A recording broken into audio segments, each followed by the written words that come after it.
ఏపీలో ఎన్నికల సెగ మొదలైంది. సీఎం జగన్ తో పాటు ప్రతిపక్ష నేతలు చంద్రబాబు, పవన్ కళ్యాణ్, బీజేపీ, కాంగ్రెస్ నేతల వరుస సమావేశాలతో మొదలు కానున్నాయి. 26వ తేదీన కుప్పంలో పర్యటించనున్న సీఎం జగన్ హంద్రీనీవా జలాలను విడుదల చేయనున్నారు. అటు కాంగ్రెస్ ఏపీలో ఎన్నికల హీట్ పెంచుతామంటోంది కాంగ్రెస్. అదే రోజున ఏపీకి ఏఐసీసీ అధ్యక్షుడు మల్లికార్జున ఖర్గే రానున్నారు. మరోవైపు 27న ఏపీకి కేంద్ర రక్షణ మంత్రి రాజ్నాథ్ సింగ్ రానున్నారు. విశాఖలో మేధావులతో సమావేశమయ్యాక పార్టీ పార్లమెంట్ క్లస్టర్ల మీటింగ్లలో రాజ్నాథ్ పాల్గొంటారు. మరోవైపు 28న తాడేపల్లిగూడెంలో బహిరంగ సభ ఏర్పాటు చేసి టీడీపీ జనసేన సంయుక్త ఎన్నికల శంఖారావం పూరించనున్నాయి. సుమారు 6-7 లక్షల మంది టీడీపీ జనసేన కార్యకర్తలు సభకు హాజరయ్యేలా ఏర్పాట్లు చేస్తున్నారు. సీట్ల లెక్క తేలిపోవడంతో రెండు పార్టీలు తాడేపల్లిగూడెం సభపై ఫోకస్ పెట్టాయి.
ఏపీలో ఎన్నికల వేడి మొదలైంది. అటు వైసీపీ, టీడీపీ, జనసేన వరుస సమావేశాలతో హోరెత్తిస్తున్నాయి. ఓవరాల్ ఇదే అంశానికి సంబంధించి మరింత సమాచారం మా ప్రతినిధి శ్రీరామ్ అందిస్తారు. Sriram, over to you.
Jagan Kuppam పర్యటనకు సంబంధించి మరింత సమాచారాన్ని మా ప్రతినిధి సుధీర్ అందిస్తారు. తీసుకుంటే ముఖ్యమంత్రి జగన్మోహన్ రెడ్డి చిత్తూరు జిల్లా కుప్పం నియోజకవర్గాన్ని పర్యటించనున్నారు. అలాగే ఇక్కడ బహిరంగ సభ కూడా ఉంది. అయితే రేపు ఉదయం రేణుగుంట విమానాశ్రయం చేరుకున్న తర్వాత నేరుగా అక్కడి నుంచి హెలిప్యాడ్ ద్వారా ఆంధ్రనీవా ప్రాజెక్టు ప్రారంభించిన ఇది నేరుగా శాంతిపురం మండలం గుంచెట్పల్లికి చేరుకున్నారు. అయితే అనంతరము అక్కడ ఈ యొక్క ఆంధ్రనీవా ప్రాజెక్టు ప్రారంభించిన తర్వాత భూమి పూజ చేసిన తర్వాత నేరుగా అక్కడి నుంచి శాంతిపురం చేరుకుంటారు. గుడిచెట్టిపల్లి దగ్గర ఏర్పాటు చేసినటువంటి బహిరంగ సభలో పాల్గొని ప్రజలను ఉద్దేశించి కూడా మాట్లాడినటువంటి పరిస్థితి అయితే ఉంది. ఈ నేపథ్యంలో ఇప్పటికే మొత్తం కూడా పూర్తిగా అన్ని విధాల ఏర్పాట్లు ఇక్కడ ఉన్నటువంటి కుప్పం నియోజకవర్గ ఎమ్మెల్సీ భరత్ కుమార్ రెడ్డి ఏదైతే ప్రజెంట్ ఈ యొక్క వైకాపా సంబంధించినటువంటి అభ్యర్థి భరత్ ఉన్నాడో అన్ని విధాల ఏర్పాట్లన్నీ కూడా చేయడం జరిగింది. దీని పర్యవేక్షణ నిమిత్తము మంత్రి పెద్దిరెడ్డి రామచంద్రారెడ్డి కూడా అక్కడ చేరుకుని ఈరోజు మధ్యాహ్నం అక్కడ చూసుకుని అన్ని విధ ఈ యొక్క సభా ప్రాంగణం కావచ్చు అన్ని ప్రాజెక్టు కాలువ రేపు ప్రారంభం చేసే దిశగా అన్ని అక్కడ ఉన్నటువంటి ఆర్ఎంబి అధికారులు కావచ్చు, అలాగే కలెక్టర్ అంతా కూడా పూర్తిగా సమీక్షా సమావేశం ఏర్పాటు చేసి పరిశీలించిన పరిస్థితి అయితే ఉంది. ఈ యొక్క పరిస్థితులు తీసుకున్నట్టయితే ఇట్లు చంద్రబాబు నాయుడు ఇలాకా అయినటువంటి కుప్పం నియోజకవర్గంలో ముఖ్యమంత్రి జగన్మోహన్ రెడ్డి చేరుకోవడం, అలాగే అక్కడ ముందస్తు పెద్దిరెడ్డి రామచంద్ర రావడం, అలాగే భరత్ కుమార్ ఎవరైతే ఉన్నారో ఇప్పుడు వైకాపా ఎమ్మెల్యే అభ్యర్థి కుప్పంకి అతను గెలిపించారంటే ఖచ్చితంగా మంత్రిని చేస్తానని, తర్వాత అతను గెలిచిన తర్వాత మంత్రి పదవి ఇచ్చిన తర్వాత పూర్తిగా కుప్పం నియోజకవర్గాన్ని ఏదైతే లోటుపాట్లు ఉంటాయో అన్ని కూడా పూర్తి స్థాయిలో తెచ్చి పెడతామని కూడా చెప్పడం జరిగింది. అదే జగన్ హయాంలోనే మున్సిపాలిటీ కూడా కుప్పం నియోజకవర్గాలు ఏర్పాటు చేసేటువంటి పరిస్థితి వచ్చిందని, ఇప్పటికే పలు అభివృద్ధి కార్యక్రమాలు చేపట్టేటువంటి దిశగా ఈరోజు అక్కడ ప్రజలను ఉద్దేశించి అలాగే కార్యకర్తలతో మాట్లాడినటువంటి పరిస్థితి పెద్దిరెడ్డి రామచంద్ర రెడ్డి మాట్లాడారు. ఈ నేపథ్యంలో రేపు ఉదయం 10:45కి నేరుగా హెలికాప్టర్ ద్వారా రామకుప్పం మండలం చేరుకుంటారు. అక్కడ అంజనీవా ప్రాజెక్టుకి పూజలు చేసి అనంతరం నీటిని కూడా పారుదల చేసేటువంటి ప్రారంభోత్సవ కార్యక్రమంలో పాల్గొంటారు. అనంతరం శాంతిపురం గుడిచెట్టిపల్లి వద్ద హెలికాప్టర్ చేరుకుని అక్కడ ప్రజలను ఉద్దేశించి ఈ యొక్క బహిరంగ సభలో కూడా పాల్గొంటారు. Right, thank you Sudheer.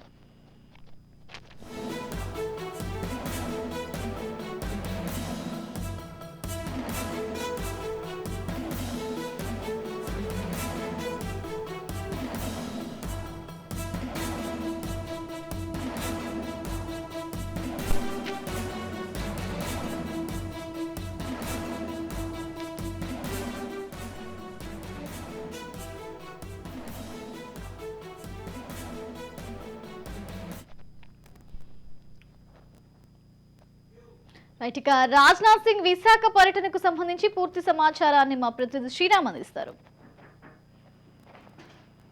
శ్రావ్య, విజయవాడకు సంబంధించి ఎయిమ్స్ ను రాజ్నాథ్ సింగ్ ఈ రోజు ఢిల్లీ నుంచి వర్చువల్ గా ప్రారంభించారు. ఇది ఒక విజయవాడ పరిసర ప్రాంతాలకే కాకుండా టోటల్ గా ఏపీలోని ఉమ్మడి 13 జిల్లాలకు కూడా ఎంతో ఉపయోగకరంగా ఉంటుందని వైద్య రంగం వారు విశ్లేషిస్తున్నారు. ప్రధానంగా దీనికి సంబంధించి విశాఖలో మరొక ఎయిమ్స్ కు సంబంధించిన ఒక రీజనల్ వైద్యశాల ఉంది. ఈ మంగళగిరి ఎయిమ్స్ ద్వారా దీనికి టైఅప్ ఉండటం వల్ల ఇక్కడి నుంచి కూడా ఎంతో వైద్యపరంగా మేలు జరిగే అవకాశాలు ఉన్నాయని ఇక్కడ నిపుణులు కూడా విశ్లేషిస్తున్నారు. ప్రధానంగా ఈ ఎయిమ్స్ అందుబాటులోకి వచ్చిన తర్వాత నుంచి అత్యవసర సేవలన్నీ కూడా పూర్తి స్థాయిలో అందుబాటులోకి వస్తాయి. అతి తక్కువ ఖర్చుతోనే జాతీయ స్థాయిలో మంచి వైద్యం అందుబాటులోకి వస్తుంది. ఇప్పటి వరకు కూడా ఈ ఎయిమ్స్ సేవలు పొందాలనంటే మనందరికీ తెలిసిందే ఢిల్లీ ఎయిమ్స్ పేరే వినిపిస్తూ ఉంటుంది. ఈ నేపథ్యంలోనే రాష్ట్ర విభజనలో భాగంగా ఎయిమ్స్ ను ఏపీకి కేటాయించారు. ఈ నిర్మాణం మొత్తం పూర్తి చేసుకుని ఈ రోజు పూర్తి స్థాయిలో కూడా ఓపెనింగ్ ప్రారంభమైంది. దీంతో దీని ప్రభావం ఇటు ఉత్తరాంధ్ర 3 జిల్లాలతో పాటుగా ఉభయ గోదావరి జిల్లాల ప్రజలకు, రాయలసీమ ప్రజలకు కూడా ఇది ఎంతో మేలు చేస్తుందని భావిస్తున్నారు. ప్రధానంగా విశాఖ కేంద్రంగా చూసుకుంటే ఎన్నో జాతీయ స్థాయి పరిశ్రమలు, భారీ పరిశ్రమలు ఉన్నాయి. ఈ పరిశ్రమలకు సంబంధించిన వారు కూడా ఎప్పుడైనా వైద్య సేవలు అవసరమైతే పెద్ద ఎత్తున ఎయిమ్స్ కు వెళ్లాల్సిన పరిస్థితులు ఉంటాయి. ఈ నేపథ్యంలో ప్రస్తుతం మంగళగిరి ఎయిమ్స్ ప్రారంభం కావడంతో అతి దగ్గరలోనే వీళ్ళందరికీ కూడా ఈ వైద్య సేవలు అందుబాటులోకి వచ్చే అవకాశం అయితే ఉంటుందని భావిస్తున్నారు శ్రావ్య.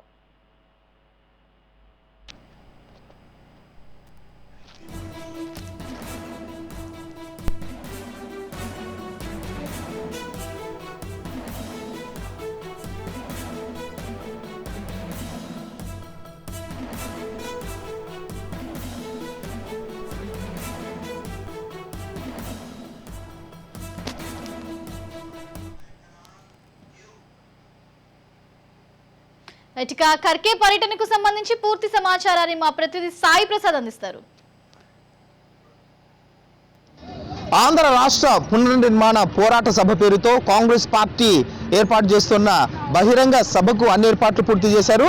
అనంతపురంలోని జూనియర్ కాలేజీ మైదానంలో ఏర్పాటు చేస్తున్న ఈ సభకు ముఖ్య అతిథులుగా ఏఐసిసి అధ్యక్షులు మల్లికార్జున ఖర్గేతో పాటు రాష్ట్ర కాంగ్రెస్ పార్టీ అధ్యక్షురాలు వైఎస్ షర్మిల, అలాగే ప్రముఖ కాంగ్రెస్ పార్టీ నేతలు రఘువీరారెడ్డి, శైలజానాథ్, అలాగే రాష్ట్ర పార్టీ వ్యవహారాల ఇన్ఛార్జ్ మాణిక్యం ఠాగూర్లు కూడా హాజరవుతున్నారు. ముఖ్యంగా ఈ సభ నుంచే, ఈ అనంతపురంలో జరుగుతున్న సభ నుంచే కాంగ్రెస్ పార్టీ ఎన్నికల శంఖారావాన్ని కూడా మోగిస్తున్నట్లు మనకు తెలుస్తోంది. ఎందుకంటే రాష్ట్రంలో ఎక్కడ లేని విధంగా కూడా అనంతపురంలోనే ఇంత పెద్ద ఎత్తున బహిరంగ సభ ఏర్పాటు చేయడం కూడా ఇప్పుడు రాష్ట్రంలోనే ఇది మొదటిసారి అనుకోవచ్చు మనము. కాంగ్రెస్ పార్టీ అధికారంలోకి రావడానికి ఇదే సమయం అని చెప్పి కాంగ్రెస్ పార్టీ భావిస్తున్నట్లు కూడా కనిపిస్తోంది. తెలుగుదేశం పార్టీ అలాగే అధికార వైఎస్ఆర్సీపీ పైన కాంగ్రెస్ పార్టీ విమర్శలు గుప్పిస్తూ ముందుకెళ్తోంది. ఎందుకంటే మోదీ అంటే కేంద్రంలో అధికారంలో ఉన్న ప్రధానమంత్రి నరేంద్ర మోదీకి సలాములు కొడుతూ ఇటు తెలుగుదేశం పార్టీ కానివ్వండి, జనసేన అలాగే అధికార వైఎస్ఆర్ కాంగ్రెస్ పార్టీలు, మూడు పార్టీలు కూడా కేంద్ర ప్రభుత్వానికి వంగి దండాలు పెడుతూ సలాములు కొడుతున్నాయని చెప్పి కాంగ్రెస్ పార్టీ విమర్శలు చేస్తుంది. అయితే అధికారంలో అంటే కేంద్రంలో అధికారంలో ఉన్న బీజేపీని గద్దె దింపాలి, అలాగే రాష్ట్రంలో ఉన్న వైఎస్ఆర్సీపీని కూడా గద్దె దించి కాంగ్రెస్ పార్టీకి అధికారాన్ని కట్టబెట్టాలంటూ కూడా కాంగ్రెస్ పార్టీ నాయకులు ప్రజల్లోకి ప్రస్తుతం వెళ్తున్న పరిస్థితి కూడా కనిపిస్తోంది. ఈ నేపథ్యంలోనే అనంతపురంలోని జూనియర్ కాలేజీ మైదానంలో ఏర్పాటు చేస్తున్న బహిరంగ సభను పెద్ద ఎత్తున విజయవంతం చేయాలని కూడా వారు పార్టీ శ్రేణులకు అలాగే ప్రజలకు కూడా విజ్ఞప్తి చేశారు. అయితే ఎన్నికల శంఖారావంలో భాగంగా ఇక్కడి నుంచే అనంతపురంలో జరుగుతున్న బహిరంగ సభ నుంచి కూడా ఎన్నికల మేనిఫెస్టోను కూడా రిలీజ్ చేసే అవకాశం కూడా కనిపిస్తోంది.